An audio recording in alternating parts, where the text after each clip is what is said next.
I'm the answer to your every cry. Solution for the weary heart. I bring to you the news. Ngiyakubingelela mlaleli egameni lenkosi yethu Jesu Kristu. Ngiyakwamukela nalamhla ehlelweni lethu lokufunda incwadi yethu yemihla ngemihla lokuthiwa iRhapsody yamaqiniso lebhalwe ngumfundisi Chris Oyakhilome DSC.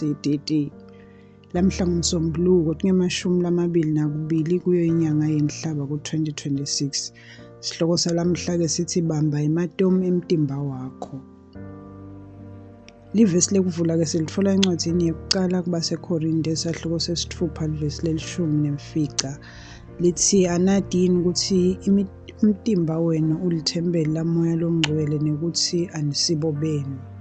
Mfundisi ke uthi bewadini ukuthi umtimba wakho awusiwo wakho waJesu Kristu wena wathengwa ngelinani. iBhayibheli lithi encwadini yokuqala baseKorinte esahluko sesithupha livesi le-20 ngakho-ke mdumiseni uNkulunkulu ngemitimba yenu nangemoya wenu lokhu kwaNkulunkulu. Ngisho naloku umtimba wakho uwaNkulunkulu yena uphathise wena ungumgcini wemtimba wakho nguwe lowubukile. Labanyenti abakakuconzi lokhu bacabanga ukuthi nguNkulunkulu lobuke imitimba yabo nako konke lokwenteka kuwo. Bacabanga ukuthi nabamkhonda kahle uNkulunkulu utawuvele anakekele impilo yabo. Kodwa lokho akusiyo indlela lokusebenta ngayo. Kungumthwalo wakho ukuthi ugcine umtimba wakho uphilile. Kwethembeka akufani nekukholwa. Ungethembeka ekukhonteni uNkulunkulu kodwa uphindze uvumele ukugula kungene emtimbeni wakho ngobe awukayithathi indzawo yakho yokubusa. Wena ungulohlanganyela emvelweni yobuNkulunkulu, awusiye umuntu lowetayelekile. Uneligunya ngetulu kwaSathane ukugula, sifo, buthakathaka kanye nekufa. Haleluya. Ngako yala kuvumela kugula noma isifo kungene emtimbeni wakho. Ungakuvumeli lokho. Nangabe ubona timpawu ungetfuki, ungakhali futhi ungatemukeli. Lokubalulekile kakhulu ungancengi uNkulunkulu ukuthi atisuse, wena unikwe ligunya lisebentise. Wathi kuMateyu isahluko se-10 livesi le-8 philisani labagulako niphilise emalephelo, nivuse labafile nikhiphe emadimoni. Naka kuthi wakutshela ukuthi ukwende. Uthi-ke umfundisi ungamncengi uNkulunkulu ukuthi asuse ukugula kuwe. Kunaloko kubhubhise ngemavi akho lanekukholo. Beka isandla sakho emtimbeni wakho bese uthi egameni laJesu Kristu ngiyala lokugula lokhu ukuthi kuphume emtimbeni wami. Lo mtimba lo waJesu Kristu futhi ngiyakwala kuvumela noma ngabe ngisiphi isifo kuwo. Haleluya. Na ukhuluma ngalendlela ngelibito laJesu, leso simo kude lesingakwenda ngaphandle kokuthi sihambe. uNkulunkulu uyajabula ngokukholwa kwakho. iBhayibheli lithi kumaHebheru sahluko se-11 livesi le-6 kepha ngaphandle kokukholwa ngeke kwenteke ukuthi umuntu amjabulise uNkulunkulu.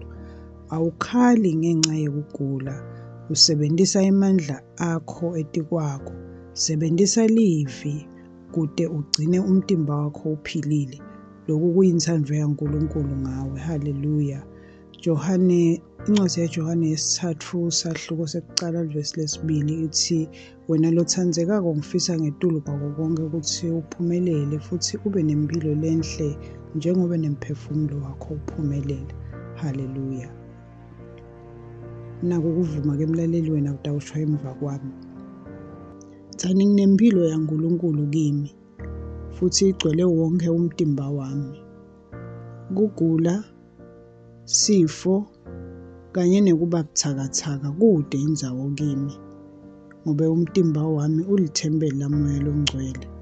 Ngihamba ekuphileni, nginemandla futhi ngiphelele. Haleluya.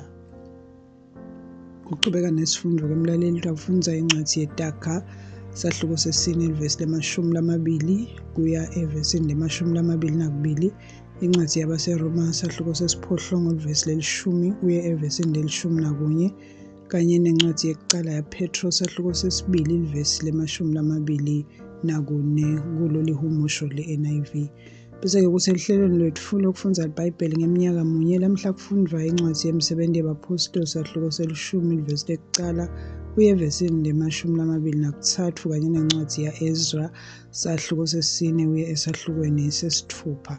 Bese-ke kuthi elihlelweni lokufundza iBhayibheli ngeminyaka lemibili lamhla-ke khona kufundwa incwadi yesibili yabaseKorinte sahluko sesikhombisa livesi lemfica kuye evesini le-16 kanye nencwadi ya-Isaya sahluko semfica. Haleluya. Angibonge-ke mlaleli nalamuhla ukuthi sihlale kanye sisafundza livi leNkosi. Inkosi ikubusise. Ngicela ngemlaleli ukuthi uma ngabe bowusengakayemukeli inkosi yethu Jesu, umane usho nanka emagama emva kwami owasho ngenhliziyo yakho yonke. Haleluya.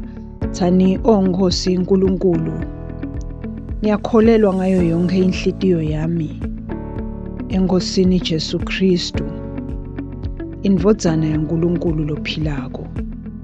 Ngiyakholwa wangifela nekuthi uNkulunkulu wamvusa kulabafile. Ngiyakholwa uyaphila lamuhla. Ngiyavuma ngemlomo wami ukuthi Jesu Kristu uyinkosi yempilo yami kusukela lamuhla. Ngaye nangeligama lakhe nginekuphila lokuphakade, ngidelwe kabusha. Ngiyabonga Nkosi ngikusinzisa impilo yami. Nyalo sengingumntwana waNkulunkulu. Haleluya. Siyakubongela ke mlaleli, nyalo sewungumntwana waNkulunkulu. Haleluya. Inkosi ikubusise.